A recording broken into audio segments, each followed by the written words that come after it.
Welcome to another RSR. Tonight I am previewing the 2024 Toronto FC season. It will be starting in just over a week from now. By the time most of you see this, probably 7 days, probably a week, probably 6 days. But the season starts quicker than we know it.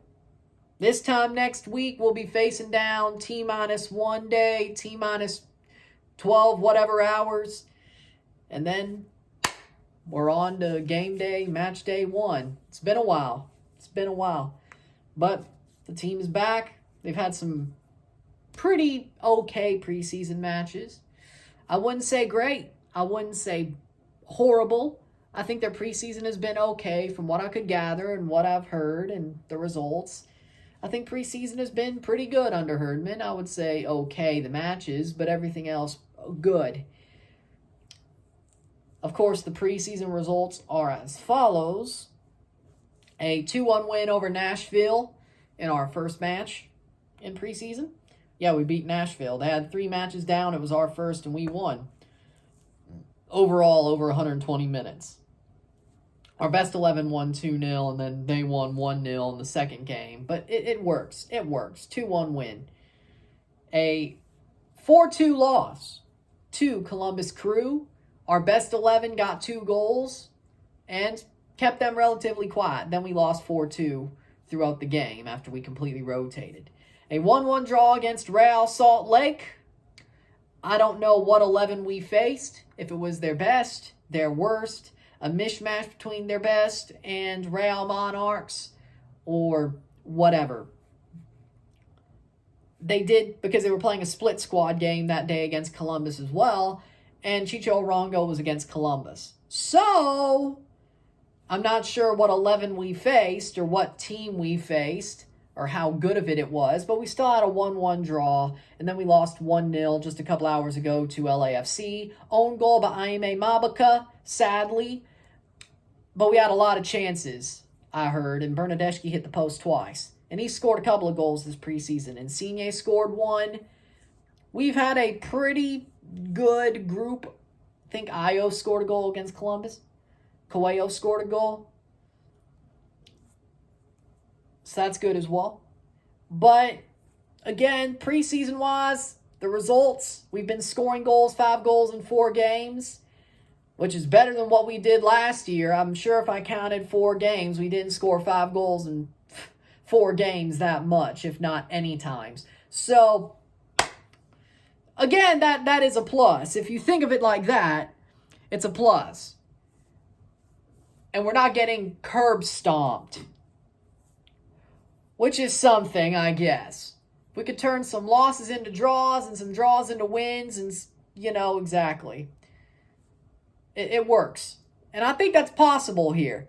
Of course, in the offseason, they picked up Davy Flores, formerly of Olympia, was in Europe, Eastern Europe, when we picked him up. But Davy Flores is a good midfielder. That's a signing I would have made. Very good midfielder, Honduran midfielder. Formerly of Olympia, was great there. He's a good midfielder. We need that cover as well. Him and Coelho together, I think, will be a good double pivot defensively. Oso's probably going to be the starter in that midfield. I mean, he's the captain, so of course. Servania, if he slots in, he slots in. I think if he does, that means the season's probably going worse than good. More worse than more good. But, I like Davy Flores. I think that's a good signing. Tyrese Spicer, of course, our draft pick, our number 1 draft pick, trying to play him at wing back, even though he was a forward coming out of Lipscomb. Wing back, if he's healthy, and he's played a little bit, and he's looked, I've heard, pretty good in that wing back spot under Herdman, so I'll trust Herdman. I mean, he did the same thing with Davies, and look, Davies plays left back for Bayern and probably will for Real Madrid. So, if Herdman knows, he knows. So I'll trust him on that. Of course, other than that, we got 2 trialists that have been playing this preseason. Some say Longstaff is one of them. We don't know who the trialists are, but the fact we still had trialists in that 11 on the final game of the preseason kind of gives me a bit of a weirds me out a bit. I'm not going to lie, because if you played 4 preseason games, you should know if they're good enough to completely be signed. As well as new signings. Herdman said there will be new signings before today. That didn't happen. So, your guess is as good as mine. He's really trusting Io as a starting striker. I hope Io gets back to his older form. But if Herdman trusts him, fair play. I mean, he's still probably better than Sapong and Dio at this point. So, might as well. Might as well. I'd rather go with DeAndre Kerr, but I think DeAndre Kerr is playing that midfield a bit as a 10, sort of. It looks more like a 5-3-2 that Herdman's trying to use. Bernadeschi's either playing the 10 or Lorenzo or Kerr. He's put them all there. It looks more like a 5-3-2, 3-5-2, 5-3-2 sort of lineup he's using, which that's what he was doing with Canada at the end there, so not surprising at the least. But Bernadeschi's looked good in preseason. Insigne, when he's played, he's looked good and he's not hurt. They've just pulled him back. They want him to be healthy for the games. So I don't know if that's a red flag. I mean, that kind of sounds like a red flag to me. But, I'd rather have him healthy for the regular season than him get hurt in preseason, knowing he has had a little bit of a tumultuous time with injuries. So we'll go with that. And I like how the team's playing in preseason. I think overall, they haven't looked like they've been beaten. At least when their best 11's on the pitch. They haven't been mentally beaten, which is a really good thing. I think they'll get off of rock bottom. Right now, I do think Toronto FC will get off of rock bottom this year. I don't think we're going to be a wooden spoon team this year. I don't think so. I think they will get off a rock bottom. I think they'll finish about 11th or 10th. Let me completely put together my Eastern Conference predictions on Monday. We'll see if that's a bit different. But I think right now, just looking at Toronto, 11th or 10th. Best case scenario, they make the playoffs as a wild card team or barely 7th or 6th. I don't think they'll be any higher than that, best case scenario. What I think will happen is we'll barely miss the playoffs. We'll barely miss that 9th spot. We'll barely miss the wild card game. I think we'll be off the bottom. I think they will be fighting for 9th, 8th place most of the season. I think they could do that. I think a new culture is being put in. I think they believe in Herdman.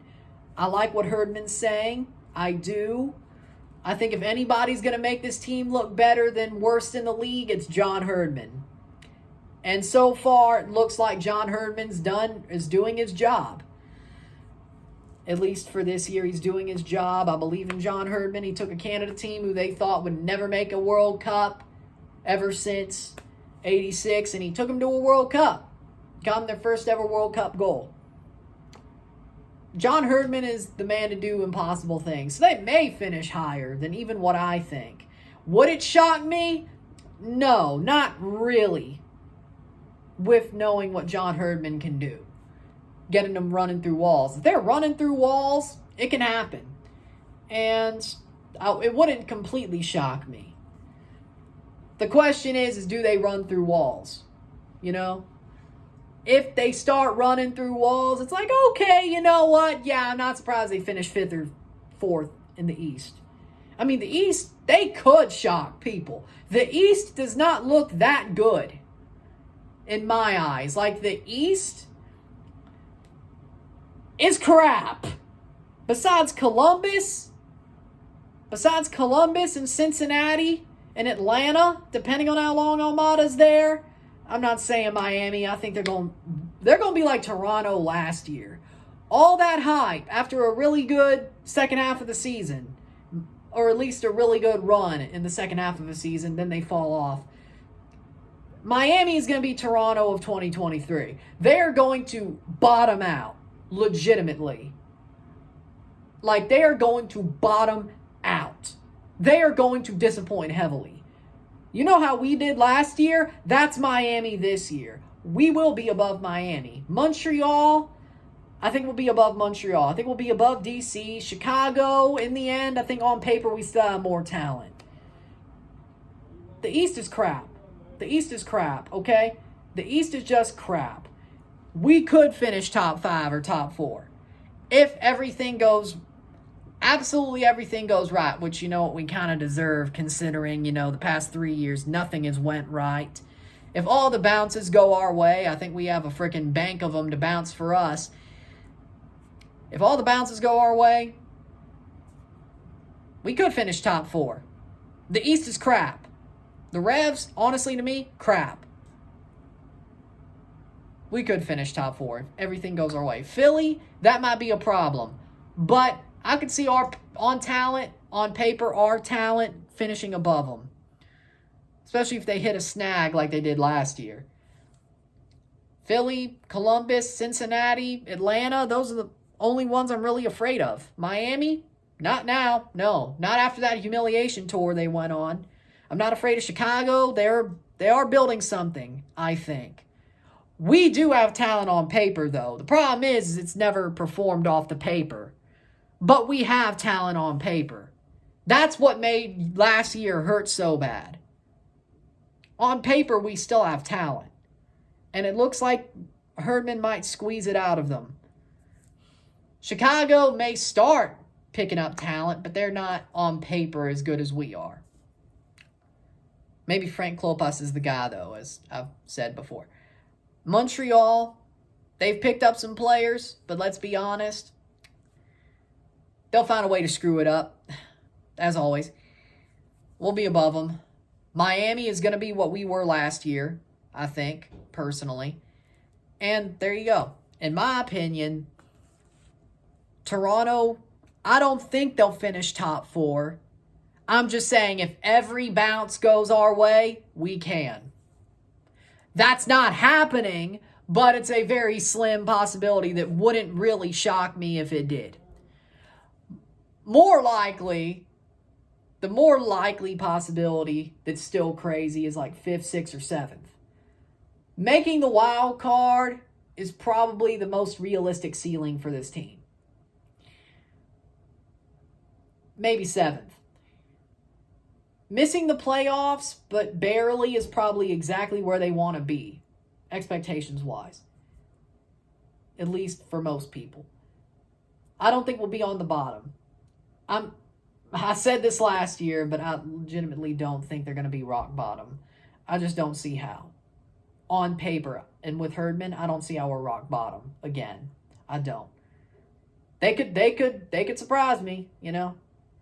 I'd be more surprised being rock bottom than 4th place. I know that's crazy, but you know what? I trust John Herdman. Screw it. Speaking of other tournaments, the Canadian Championship, once again, it's just MLS, Canadian Championship, and Leagues Cup. No CONCACAF, no nothing but that. Maybe some friendlies, who knows, and maybe the playoffs. But as of now, 3 tournaments, Leagues Cup, Canadian Championship, MLS. I've said MLS. Most likely, my prediction, I'm going to say 10th place. I'm going to go 10th place. My prediction. That's where I'll go. I'll split the middle. 10th place, barely outside of the playoffs. That's where I'll go. Leagues Cup, I think they'll go on a run in. I really do. I think they'll go on a run in Leagues Cup, at least quarterfinals. Round of 16 or further. Round of 16 or quarterfinals sounds about right to me. But I think they'll get out of their group. Round of 16 or quarterfinals. They could go deeper, but round of 16 quarterfinals, I think so. And Herdman's a really good knockout coach. So you know what? Maybe more than that. But a good Leagues Cup run. We won't be out of the group. We won't get grouped. We will get to the knockouts. We'll go about 2 rounds and then probably lose to somebody who's truly better than us. Or Herdman takes us all the way. Either way, I mean, Nashville, nobody would have put them there, so who knows. And Canadian Championship, I think we'll win the Voyageurs Cup. I think we will win the Voyageurs Cup. That's the one thing Herdman probably wants the most. I think we all want the most. At least I do, and probably John Herdman. They'll win the Voyageurs Cup. So there you go. So for me, I don't think Toronto FC will be on rock bottom. I think they bounced off a rock bottom. I'm not saying they'll be great.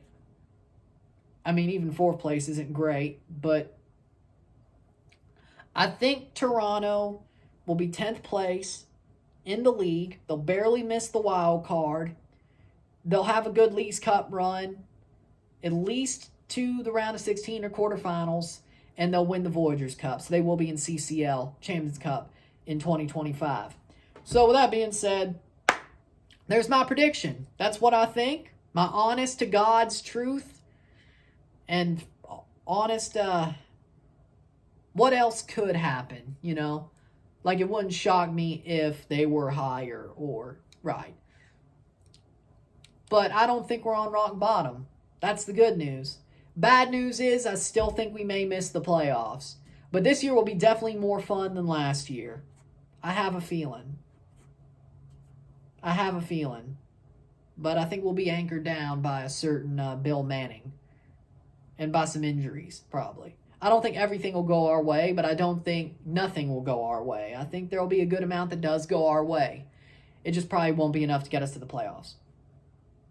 So there you go. But hey, Voyagers Cup would be nice. And a Leagues Cup run. That'd be nice. But there will be more than 4 wins in the league and 7 overall. No, we just had 4 wins. Yeah, we'll definitely have more than 4 wins all comps, not just in the league. We'll have about 10, 12 wins all comps. If not 15. 7 in the league, 7 to 8, 9 in the league. Yeah, the math ain't mathin', I know, but we'll definitely have more than 4 wins all comps.